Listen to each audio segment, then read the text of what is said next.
Welcome back to Hardball. When Michelle Bachmann, who we created here, I think, and other Republicans requested an invitation or an investigation of whether Hillary Clinton's aide Huma Abedin was connected to the Muslim Brotherhood, the so-called evidence they were relying on came mostly from the conservative writer Frank Gaffney.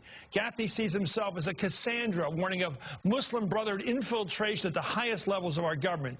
And for years now, he has been focusing on a surprising target, fellow conservative Grover Nordquist. Yes, that Grover Nordquist, the hardline, there he is, the anti-tax crusader who has got 95% of the Republicans in Congress to pledge never to raise the cent of taxes. Well, Gaffney has accused Nordquist of working with the enemy and helping members of the Muslim Brotherhood infiltrate the U.S. government. In turn, Nordquist has called Gaffney, I think appropriately, a conspiracy theorist. For some conservatives, Gaffney's campaign against Nordquist is a step too far. Last year, Gaffney was barred from speaking at the main gathering, the CPAC convention, but Gaffney's not backing down. Amanda Terkel is a senior political reporter for the HuffPost, and David Weigel is a political reporter for Slate. By the way, the Huffington Post is just unbelievable these days. It's zooming. But what do you make of this? You're covering it as a straight reporter. Tell me, why is Frank Gaffney okay? I mean, I'm going to get to it at the end of the show, but his accusations about different logos at Missile Defense Agency might be really Islamic symbols, and he's finding things out there that may be delusional. I don't know. I mean, other conservatives now are lining up more and more. John Boehner, Marco Rubio, John McCain is saying that, look, he's peddling conspiracy theories. He's been accused of bigotry by members of his own party. Bigotry toward whom? Bigotry toward Muslim Americans, basically. The people he has targeted, with the exception of Nordquist, tend to be Muslim Americans, and they've been accused of being members of the Muslim Brotherhood with very, very little evidence, and other conservatives are rejecting his claims. That's pretty rotten.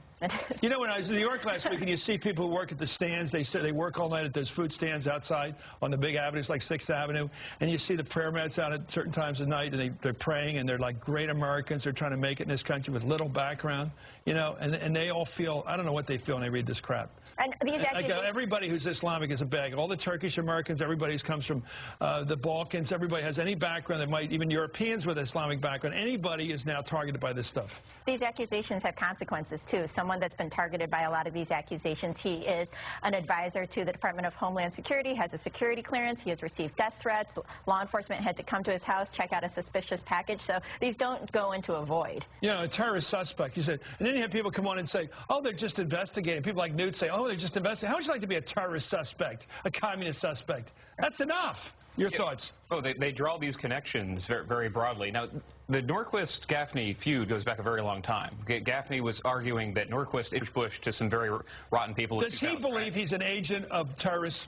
Does Gaffney believe that Nordquist is? Yeah. Oh, yeah. He said that outwardly. He said that at the last time he was able to speak at CPAC, said that from the stage, denounced him. And that a conservative who's intent on reducing the size of government by cutting taxes, who is known to be a fanatic on that subject, is somehow a fanatic conservative but not a loyal American. Yeah, but he doesn't twin those issues. He says, look, this guy introduced Samuel Arian to George Bush. This guy brought al-Moody to the White House.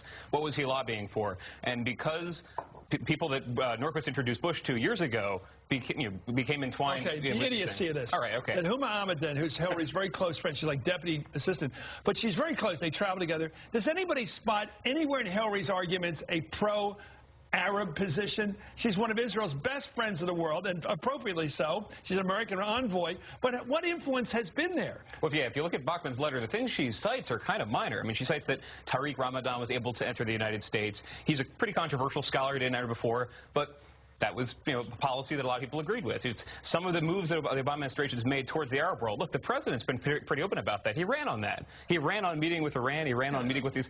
The way they look at those is as kind of, let's find the roots, the tentacles behind all this. It can't just be that it's a policy.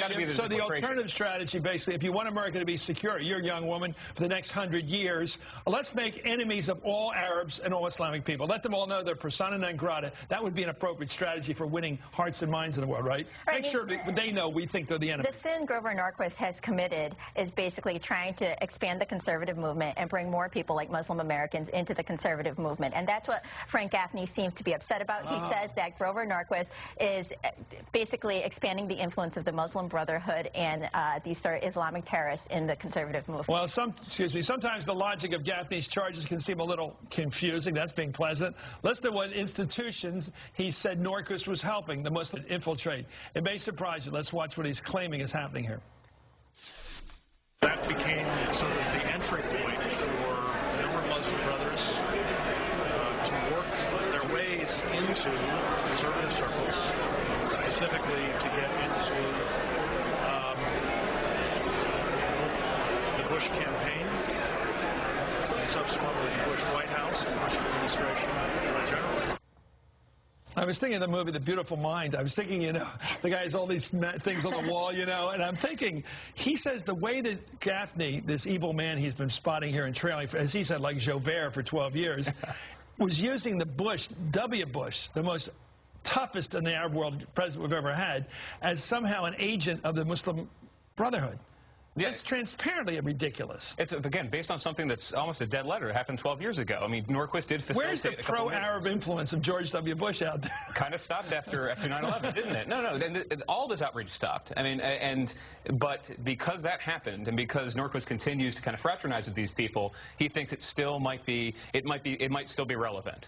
And I mean, you're characterizing it the way you're characterizing it. This is how a lot of these theories develop, right? There's a couple of reads of truth, and if you want to believe something darker, you take those and you run as fast as you can with them. How's the American Conservative Union, which is sort of like the big tent for all conservative thinking, going to put these people together? How's that ever work? Are they going to side with Nordquist against Gaffney and say this election's about economics, not crazy theories, we're going with economics? So far they have. I mean, Frank Gaffney's argument is if you know what I know, you will believe what I believe. But he presented all his evidence to the ACU board, to Cleta Mitchell, and she said there seems to be nothing here at all, and the board unanimously agreed with her. Proving the conspiracy. Right. And that's what conspiracy theorists always say. You've just proven it. But Gaffney wants to try again. They're all in this. Anyway, thank you so much, Amanda. It's great having you on both. Amanda, Terkel, thanks for coming. Great Huffington Post institution. Thank you, Dave Weigel.